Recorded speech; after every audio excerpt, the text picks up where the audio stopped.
Oh, viewers, here we are again in the same situation. I was tempted by a 2001 Revo 75 V6 and James, who owns the car, said, I've got something else for you. It's very, very nice. A 2020 BMW 520 ISE of the G30 variety. Welcome to Contingency Reviews.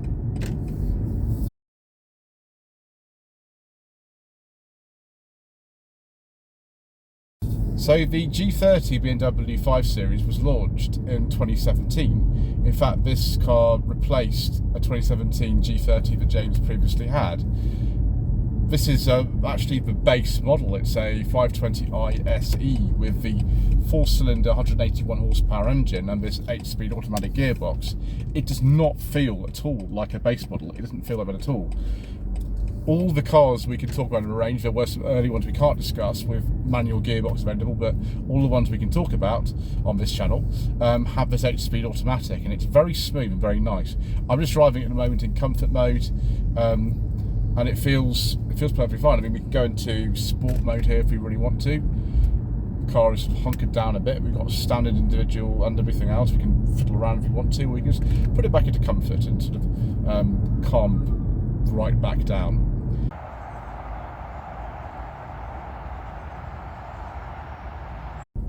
So you can get one of these with various engines. This is the base engine. It's a 520i, a 4-cylinder 2-litre 181 horsepower, which lasted right until the end in 2023. Then there's a 530i, which is a 248 brake horsepower version of that 2-litre 4-cylinder. Above that we had a couple of plug-in hybrids. First of all, the 530e, which produces the same power as the 530i. It's 248 horsepower, but after the facelift in 2020, 287 horsepower. Then we go on to the 6-cylinder models. First of all, we've got the 540i with 337 horsepower, the 3-litre 6-cylinder. Then with 545e, 388 horsepower from a 6-cylinder 3-litre. Then we've got the V8 models, the M550i with 522 horsepower from a 4.4 V8. Then the crazy M5 models, standard one with 591 horsepower from that V8. And then the M5 competition with 617 horsepower. Even the M550i does 0 to 60 in under 4 seconds, so why you need any more than that, I don't know. There are also some diesels available, but as usual, due to controversial government legislation and all kinds of other reasons, we don't talk about diesels on this channel. We do talk about is these driving modes. Let's go for sport and see if that makes a difference. Standard individual and configure individual. Let's not do that because we have to fit around too much. Go Eco Pro. Actually, that's what I'm probably going to leave the car in. The only problem with Eco Pro, as opposed to Sport or Comfort, is the steering is a lot heavier in Sport. What I would do if it were me, would to put the steering in Sport mode and then the drive line in Eco Pro. I think you can do that, which is fine. Yeah. The other thing is, what's really annoying about this particular car, is apart from the fact of the lack of reversing camera, is the fact that we've got electric seats, but the fore and aft motion of the seat is controlled by a lever down here. So you're actually missing a whole kind of direction of travel on the seat that in every other way goes up and down and kind of sort of back into the backrest, but you have to use this lever at front like a peasant. At least this car doesn't have rented heated seats, which BMW introduced, didn't they? You have to rent the heated seats. It's absolutely ridiculous. But clearly, like, every opportunity that they had to get more money out of the average consumer, they'd take.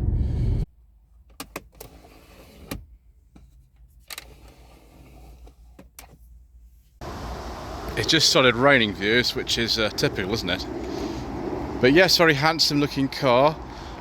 Even in this pre-facelift, guys, the facelift occurred a few months after this car was registered. I think in this SE spec, which is the base trim, I personally prefer it than the M Sport, as is the wish of James, who owns this. Got the Nice 17-inch wheels on here with some Michelin Primacy tyres. It's a very big car though, this. The only problem I have is because it's an SE and there's no options on this car, we don't have a reversing camera, which would be very useful, but it's not on this car. Boot is actually really big. It's 510 litres on this non-plug-in hybrid car. It loses about 100 litres of capacity if you go for the plug-in hybrid, which would be the 530 or the 545E. Let's lift up this carpet if we can. Maybe we can't lift the carpet in this. Maybe it's fixed. Yeah, that might be fixed actually. Got an LED boot light in here. It's quite deep actually. I mean, you could probably fit a couple of I don't know, large suitcases in here or whatever else you wanted to get. Although, because of this design, it means if you want to stoop down there, that's a bit tricky. Yeah, I don't think you can get in there then. That's it then. Great. I imagine that if you're going to get one of the facelifted cars, or LCI as BMW call them, a life cycle impulse, then you have a little sort of mild hybrid system in one of these, certainly for the 520i, and so that would go under maybe the passenger seat or something. Nice and big in terms of the doors. I think this is about the same size as an older 7 Series, isn't it? It's very, very big, even this short wheelbase version. In China, I think you get a longer wheelbase version as well for even more luxury. So we step inside this lovely sort of biscuit leather that we've got in this particular car. It's much nicer than, personally for me, than a sort of black leather interior. The car's only done like 31,000 miles, so it's in really nice condition. Got USB-C ports down there, as is the fashion these days. I think that's only a single zone climate control, but I'm sure we can cope, can't we, with that? Yep, have we got some cup holders here? Yes, we have. We got some storage in the middle for pens and things. No, we don't. Why can't we? Haven't got any storage for pens and things? Oh well, never mind. Got some natty map pockets as well. The overall impression of this car, I mean, I prefer wood inserts. I think they were available, but this being the base model of an option, just you get this sort of metallic finish. It feels very well made. The space is very good. Headroom in particular is very, very impressive in this car. Do these lights come on? Yes, they do. That one? Yes, all of them. Let's just turn them off so you don't waste the battery. Yeah, it's very comfortable. You go a very long way in here with no real problems. The only thing is, if you've got a middle passenger, they're not going to like sitting there very long because they're going to have to spay their legs quite considerably. But yeah, very well made. I mean, it's amazing how nice this car feels, really. But if you're paying in excess of £40,000 for a car, which you would have to do for a G30 when they were new, and you sort of want very high standards, and this car would probably deliver them for you. So it's slightly eased off now. We've got the LED lights here, front and rear parking sensors, of course. Reversing camera will be better, but never mind. Maybe you can fit an aftermarket one if that's a bother. But it's a big car though, so you don't want to damage it. Let's get into the front. Keyless entry, of course. Again, very, very sort of high quality material. The only thing that's gone wrong with this car, I think, is some of the mood lighting doesn't currently work, so that's being fixed under warranty. Key goes there. If you need to reset something, we've got manual gearbox option as well with these paddles if you want to, and we've got all these different driving modes and nice big screen, 12.3 inches here, and then we've also got a digital driver's display there, so we've got both and all kinds of exciting things to play with. So look in here, another USB-C port, there's a USB port there as well, so you've got options if you need both. Automatic hold for the handbrake, iDrive system, which still looks like it did when they introduced it. I think it's 2001, 2002 it came out. Still got this system in here, which is very good because not everyone wants to step away at a touchscreen when they're driving. It's a little bit safer just to kind of, you know, hold your eyes kind of on the road and operate this by sort of memory, just like this. That's a bit safer than stabbing away with a touchscreen like this and taking your eyes off it. So, you know, that's not actually a bad idea to have it like this. Mazda have also have a similar system. So if we just turn this on. Okay, here's, I'll have to shut the door and turn it on. Okay, so classic BMW, all these different settings. So rotary controller here, which also press down to go into something, and then we go back with this button here, and that's mainly how it works. So you don't really have to think too much about it. So we got car on this section here, apps, com, media. Now most people at one of these are going to be using Android Auto or Apple CarPlay, I should imagine. So there we go, screen mirroring, no device at the moment, but it's there. One thing I would say, the car doesn't really like the phone does not like focusing on this very much. We might have to go to a different mode in order to actually sort this out, but we'll persist with what we've got at the moment. So back to the main menu, media, com, nav, car, what sort of things on here, vehicle status. So we've got sort of things like fuel economy and things like that. Journey data. There we go, 37 miles per gallon, 37.1. Come on. There we go. 29th of July 2024. It's when James bought the car, so it's been reset, isn't it? Yeah, okay, stuff like that. So that's really what mainly is in here. Vehicle status, tyre pressure monitoring, engine oil level, check control, service requirements. Now, this is interesting because in a lot of BMWs, you can see the service history is actually inside here. So that's really clever, actually. You don't have to carry a service book, and you don't have to look it up online. It's in the car, which I personally think is a good idea.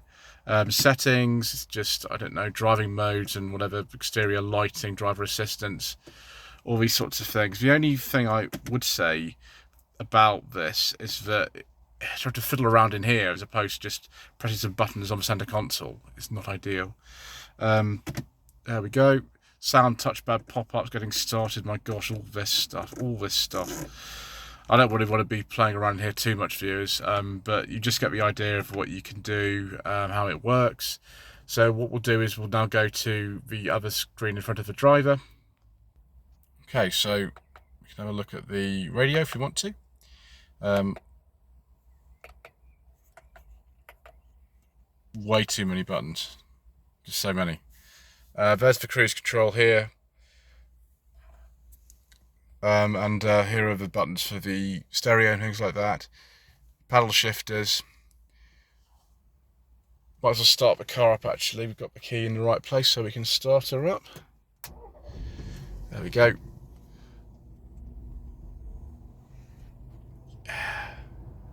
So it's due in 2,800 miles. So if I sort of fiddle around a bit with these, do we actually get anything happening, or do I have to press these buttons? There's just too many buttons in here. Trying to work out what everything does. I know it's a problem with a lot of contemporary cars. It's just a bit unfathomable for somebody like me. If we scroll through here, there we go. I don't know what that does. Media, radio, scroll up and down. No. Yeah, you have to read the whole sort of manual to actually just do very simple things, which I just don't like. Prefer it to be a bit more self-explanatory than this, but there we go, it's not this car's fault necessarily. I like these physical controls here for the climate control, and actually you can have the fan on different speeds and the air direction in different speeds for different sides, which I think is very good. If we turn that off, and then we lock the camera there. Whoops. Seal it with a glove box, see if my secret mission docket actually will go in. I don't think necessarily they will, but we will try. Ooh. Okay. What on earth? This car is massive and the secret mission dockets don't go in. Got to put them in there, viewers. That's not very good, is it? It's not very good at all. Do we get a sunglasses holder? We don't. No, we have this big kind of random thing on top of here. With some lights on it, but no sunglasses holder. Do we have little lights for this? Yes, we do. Hello. That's good. Right, I'm not quite sure what else to say in here if we don't spend ages fiddling in here, so we're not going to do that. And the autofocus doesn't like it either. So what we're going to do is have a look under the bonnet. So this is a 2-litre inline-4 with twin-power turbo, generating in this case 181 horsepower. You can get much more powerful engine. You can get a V8 in here and various models such as the M550i and the M5, but this is probably the most popular engine at the moment. I would have thought. Obviously the G30 was replaced between 2023 and 2024 with the new model, so this now is only available as a used car. Not much to see really, not much to see at all, but there's the terminal for battery there. Battery's somewhat, I think it's either in the boot or it's underneath the rear seat. Chain driven engine. So it's actually used in a Mini Cooper S, I think, as well, at the time. Obviously ran the other way around. But yeah, not much to see. Obviously rely upon your BMW specialist near you or main dealer if you want to spend lots of money to look after it. Right, I think that's quite enough about the static features of this lovely car. Let's have another go on the road, shall we?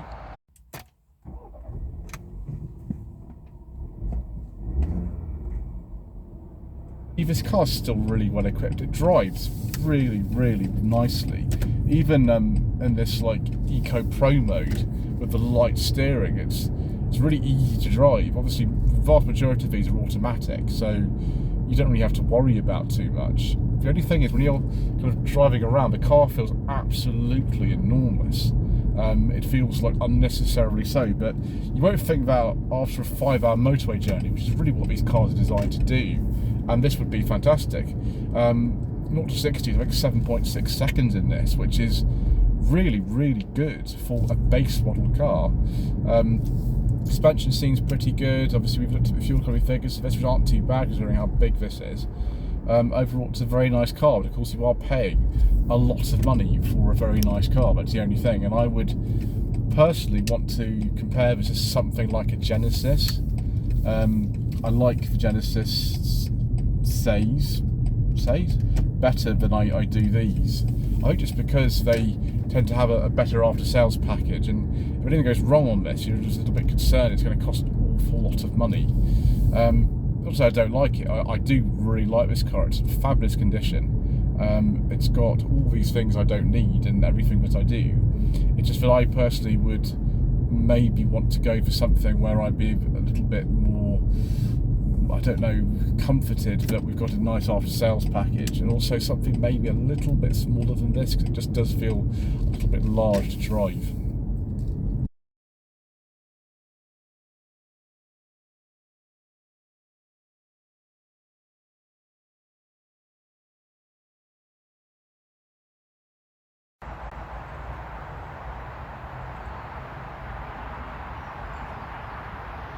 For some reason, this car doesn't have a reversing camera. Presumably all the facelift ones did.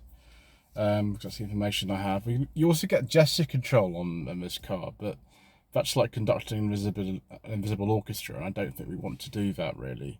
A lot of these cars actually come with the option of X-Drive 4-wheel drive. This car doesn't have it, it's just rear-wheel drive. Every car's got drive modes. We've got Sport, Comfort and Eco Pro in here. Most people just leave it in Comfort, I think, really. Driving Assistant Plus. Now, a lot of the features that you consider to be necessary in a sort of modern luxury car like this weren't actually standard. They're part of a Driving Assistant Plus pack, like evasion aid, lane change assistance, lane keeping assistance, steering and lane control assistance, proximity warning, a priority warning, and then adaptive cruise control, wrong way warning. It's like in, I know Gran Turismo back in the day, it says you're going wrong way around the track. Apparently that car does that for you as well. These cars were built at Dingolfing in Germany, in Austria, in China, in India, Thailand, Indonesia, Malaysia and Vietnam. They must have been very, very popular in Asia to have all those local production facilities. So viewers, should you consider a G30 BMW 5 Series?